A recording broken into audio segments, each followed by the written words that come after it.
welcome to the 10th anniversary of ElroyCOM. I started this company 10 years ago. I used to be a marine biologist, diving all over the world. And then I switched to science and society, so science communication, if you will. And then I started this company. And this year, 2015, I'm 45. I've changed into looking good to looking good for my age. And a stand-up comedian told me that in a few years, come in. In a few years, when you say your age, people will applaud. I haven't reached that age yet. I'm really happy to see you all. We have sold out today, 60 tickets. There are a few people that I expect to come in a little bit later. I think we have a really interesting program with very interesting speakers of all different angles surrounding the question, what do scientists need? And this has come under pressure over the last few years, and I'll talk about that a little bit. In my 20 minutes, every speaker has 20 minutes, and then 10 minutes discussion with you. And in the afternoon we will have interesting workshops, of course. I want to show you what we do, and what our view is on what scientists need. Well, I'll tell you what I need. I think it's time to put this on the agenda. I think what scientists need is good time management courses and courses surrounding the topic of happiness. And happiness is defined as the effects of high workload or work pressure. The second thing I want to put on the agenda today, what I think scientists need, is a lot of help and information surrounding the theme of impact. So valorization, knowledge transfer, impact, whatever you call it. So that's marketing type of workshops and courses, but also, for instance, professional negotiation, but also how to deal with the news media. How do I get into the news media and how do I deal with them? And also, how do I do science and society activities? So that is going to a science cafe or whatever public event. I think those are the two topics that I want to put on the map today. And they are two recent, fairly new categories in our website, in our development. We have developed the standard ones, communication, management and career. And then about 6 years ago, for NWO, we developed a category called FemPower. Still only 14% of full professors are women. And there are some factors that organizations can do something about, but women can do something about it themselves. That's what we offer workshops in. The two that I'm putting on the map are fairly new. That's selling science and scientific happiness. We have two mottos. One is we understand scientists. That's because we are scientists. We train scientists or supply what we call intervisie in Dutch, intervision, sharing experiences. And we like to base ourselves on science. So we don't do tree hugging or that sort of stuff. I'd rather present Quinn competing values, for instance. The other one is fun and learning go well together.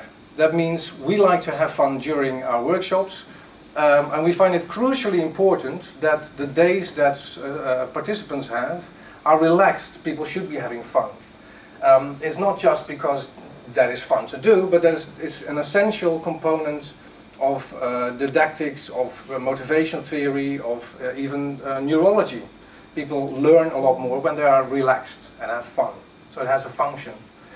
So therefore you will see in our training all kinds of people having fun in rather traditional settings sometimes, working together, also working with actors, and sometimes in more active forms in games. And even full professors and senior researchers like to do this type of games. And sometimes even hilarious situations where the PhD student thinks begging is the best communication strategy to try to convince our actor who is in the room. What we offer is training and guided peer-to-peer coaching, in Dutch intervisie. I always look up to the vocabulary of the British, but in this case they should adopt the word intervision, not supervision, intervision, okay, sharing experiences among each other. Personal coaching, blended learning and research. I think it's important to tell you that we do not train full professors. I talked to a trainer who said, well, I don't like training professors because they're so stubborn. And I said, well, maybe you shouldn't train them. What they want is this intervision part. And we can't train full professors anymore. They have been trained. They know too much. All we can do is facilitate a lot of learning amongst each other. So that shifts, in our view, from the young ones is basically training. For the older ones or more experienced people, it's basically sharing experiences, like we do today. Then there's blended learning, in addition, that we did since last year. So we've opened one for you called Let Scientists Shine, and you will be invited to stay in touch with each other and stay on this and discuss and share experiences and network. But we can use it also as a cost-efficient way on, you could have a 9-day course for professors, but you could also do 3 days and have people work on their own time in this environment. And then a premiere. I'm proud to present that in early 2016, hopefully, we will finish this book called Impact Through the News Media. It's in Dutch, but it should be a handbook. So in most books it's just information and text. This has exercises based on the course Impact or media training that we've done over the last 10 years. So we understand scientists. And I would go further, we love them. We love science, we love scientists. They're a brand of people that we really love working with. We care about these people, that's why we do this job. And we're a little worried. And that has to do with my first topic that I want to put on the agenda. Dutch science is doing relatively well, even though relatively they don't invest much in science, in R&D, in Holland. We are still doing relatively well. In the rankings we're doing pretty well. But the scientists are suffering. And this is not just from our observations. A few recent studies have come out that say, well, we have more long-term sick. We have more people who report, I can't sleep, I can't concentrate, I don't know how to do this anymore, I'm stressed. So I think this is important to start taking serious. This is an example that Leonie van Drogen tipped me on. Jury Tijding, VMC, 1 in 4 of those professors, medical professors they were, displayed burned out symptoms. That's quite strong. And when asked, these professors said, well, my perception is that it's because of work pressure and because of publication pressure. We did a study early 2014 where we asked scientists to describe their problems and then to describe to us which of the training categories is that in. Well, number 1 was time management, number 2 was project management, and number 3 was personal happiness. But when asked which of these categories do you want training in but you can't find it, this is the number 1, personal happiness. So scientists tell us, over 450 of them I think, said I need training in how do I let go of my work, how do I deal with work pressure, how do I deal with stress, I can't sleep, I'm tired, and all that's the category description. They said that's the one that I need and can't find. So there's a hole in the courses on offer. And we don't want everybody to grab for the bottle. I think there are more constructive things that we can do. We have a lot of psychology and psychologists in our team. So there's a few things that we can do other than booze, of course. Someone once said, science is making fairy tales and in a surprising way. That's a definition of science. I like that. I like surprising endings. There would be a surprising ending to a fairy tale. But not this. This is not what I would propose. And lastly on this topic, you have to understand that people under stress literally perform a lot less. And you can equate that to losing 20 IQ points. And someone in the book, Scarcity, said, well, that's basically the difference between average IQ and stupid. But what it means is that when you have scientists who you have because they are so specially equipped with a high IQ and brilliant minds, if you put them under stress, they become average. So if we do not put this on the topic, I think we're damaging the very heart of what we try to do, which is supporting scientists and let them shine. So I think they need good time management courses and happiness training. However, there are courses underlying. I want to move those courses to discussion with the audience and discussion with HRM, because that's an important topic. Why are they suffering from the work pressure? But it's not just because they have a lot of students. The second topic that I want to put on the map is impact.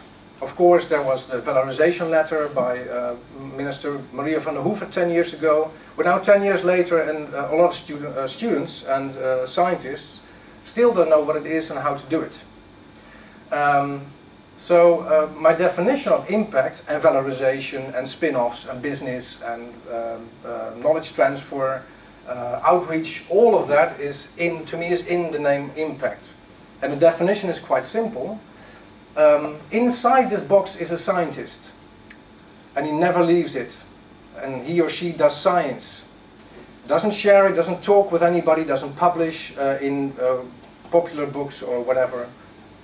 This scientist dies without talking or sharing anything. There will be zero impact.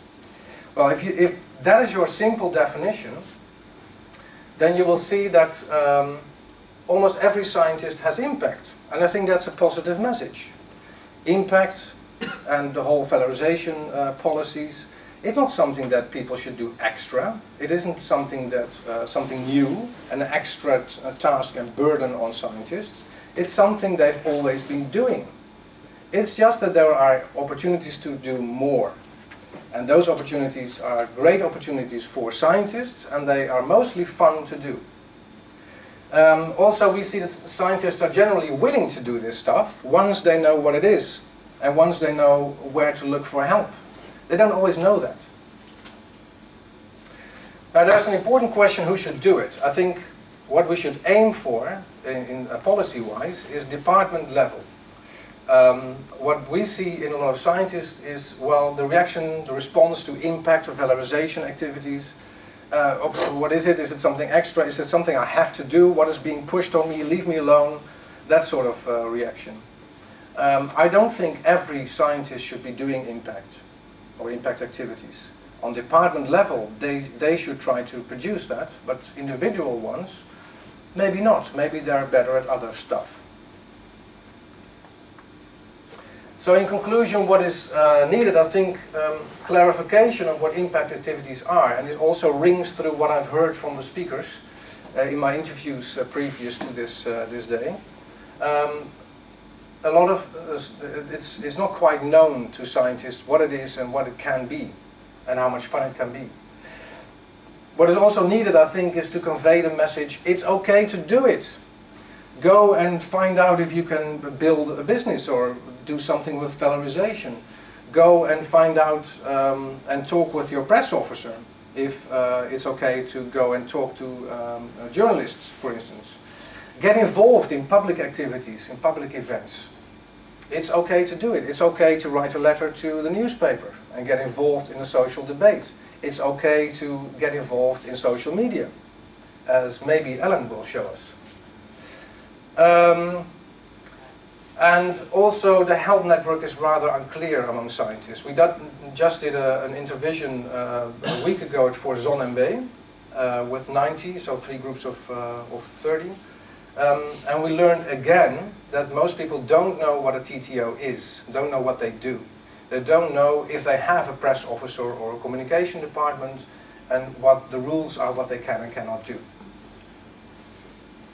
So what we can offer in this category is a bunch of workshops and training that have to do with selling science to get money, present for NWO or other funding agencies, but also, for instance, professional negotiation, how to deal with externals, how to market my department, how to set up a network event. All that sort of things are in this category. So that's, I think, what they need. time management and happiness. I think we need to put that on the map. Impact skills, but also a lot of clarity on stuff. And they must be given that, but they must also learn to ask. Scientists generally tend to not ask questions. And I hope they will and create clarity and create a wonderful working environment.